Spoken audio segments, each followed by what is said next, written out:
Uma jornada de 40 dias para renovar a sua esperança. 15ª mensagem, processos. E vamos ler Jeremias 18, do 1 ao 6. Vem comigo. Essa é a palavra que veio a Jeremias da parte do Senhor. Vá à casa do oleiro, e ali você ouvirá a minha mensagem. Então fui à casa do oleiro, e o vi trabalhando com a roda, mas o vaso de barro que ele estava formando estragou-se em suas mãos, e ele o refez, moldando outro vaso de acordo com a sua vontade. Então o Senhor dirigiu-se-me a palavra: ó comunidade de Israel, será que eu não posso agir com vocês como fez o oleiro? Pergunta o Senhor. Como o barro nas mãos do oleiro, assim são vocês nas minhas mãos, ó comunidade de Israel. Vem para essa mensagem mais linda de hoje. Poucas pessoas desconhecem essa passagem de Jeremias 18. O que talvez muitos não tenham se reparado é que, apesar de Deus ter dito a Jeremias que descesse à casa do oleiro para ouvi-lo, em primeiro momento o Senhor não usou de palavras para falar com o profeta.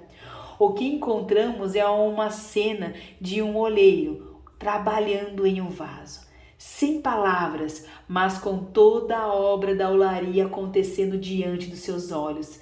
Não temos noção de quanto tempo Jeremias ficou ali parado, assistindo a tudo aquilo. Foi somente depois disso que Deus começou a trazer as palavras para aquela cena, que já se comunicava muita coisa ao homem que assistia. Do mesmo modo, como foi Jeremias, o Senhor sempre utiliza a cena desse trecho bíblico para falar comigo. Mesmo que eu não seja um perito na produção de vasos de barro, algumas etapas são fundamentais no consenso e é por meio delas que sempre procuro deixar o Espírito Santo analisar a minha vida, falar comigo e me moldar no que é necessário. A nossa vida, assim como o vaso nas mãos do oleiro, também passa por fases.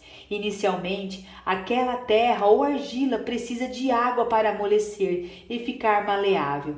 Então, após a umidificação, o ceramista pega aquele vaso que muitos não valorizam e que estava no chão e coloca sobre as rodas. Essa ferramenta começa a se movimentar, enquanto as mãos molhadas do oleiro seguram e modelam o pedaço úmido de terra uniforme. Por isso, após toda a modelagem e secagem daquele quase vaso é levado ao forno em uma temperatura altíssima. Agora, me deparo com esse processo. Percebo algo importante. Só porque tem formato de vaso não significa que é vaso. E é por isso que precisamos respeitar as fases, porque ter a forma correta não quer dizer que estamos prontos. O erro é de acharmos que estamos completos quando Deus ainda não terminou conosco. Então as coisas começam a desandar em nossa vida e culpamos a igreja local, o pastor, as pessoas ao nosso redor, a falta de dinheiro, as oportunidades, até mesmo o nosso oleiro. Mas o grande problema é que nós não abraçamos o processo. Somos imaturos, reclamamos, amaldiçoamos, desrespeitamos as etapas e temporadas de Deus para nós.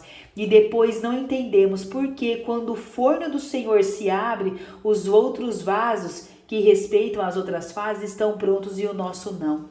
Pedro andou com Jesus por 3 anos. 3 anos, dia e noite, 24 horas por dia, sendo moldado por Deus. Ainda assim, quando Cristo morreu e ressuscitou, ele disse aos seus discípulos: permaneçam, pois, na cidade, até que vocês sejam revestidos de todo o poder que vem do alto. Acredito que depois de todo aquele tempo, eles pensavam que estavam prontos, mais do que preparados para o que quer que fosse. Mas não, teriam de deixar o processo terminar. Eles precisavam de algo a mais. A essa altura, Pedro já tinha cortado a orelha de um soldado, falado besteiras, negado a Cristo, desistido e voltado a pescar. No entanto, ao se encontrar novamente com Jesus e ser cheio do Espírito Santo, ele pregou pela primeira vez e 3.000 almas se renderam ao Senhor. Está lá em Atos 2:41. Aquele homem imaturo, medroso, impulsivo, após estar com um pouco mais pronto, né? Afinal, a vida inteira teremos coisas para tratar, torna-se um dos maiores apóstolos da igreja primitiva, revolucionando o mundo na época.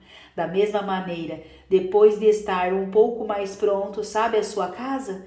Você a conquistará para Jesus. Sabe aquela escola, universidade? Sabe seus filhos, os pais, seus parentes, seus amigos? Sabe a sua área de trabalho? Tudo poderá ser completamente mudado por Deus, porque o propósito acontece quando respeitamos as fases. Acredite, Ele pode e quer usar você para transformar esse mundo, mas não antes de transformar você.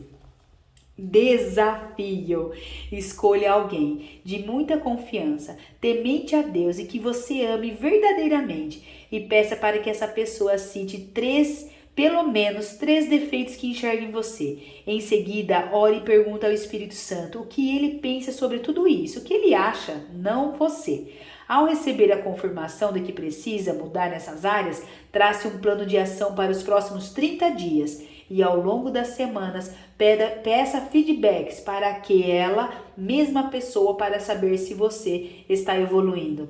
Não se esqueça de estar em constante oração e pedir ajuda ao Espírito Santo de Deus.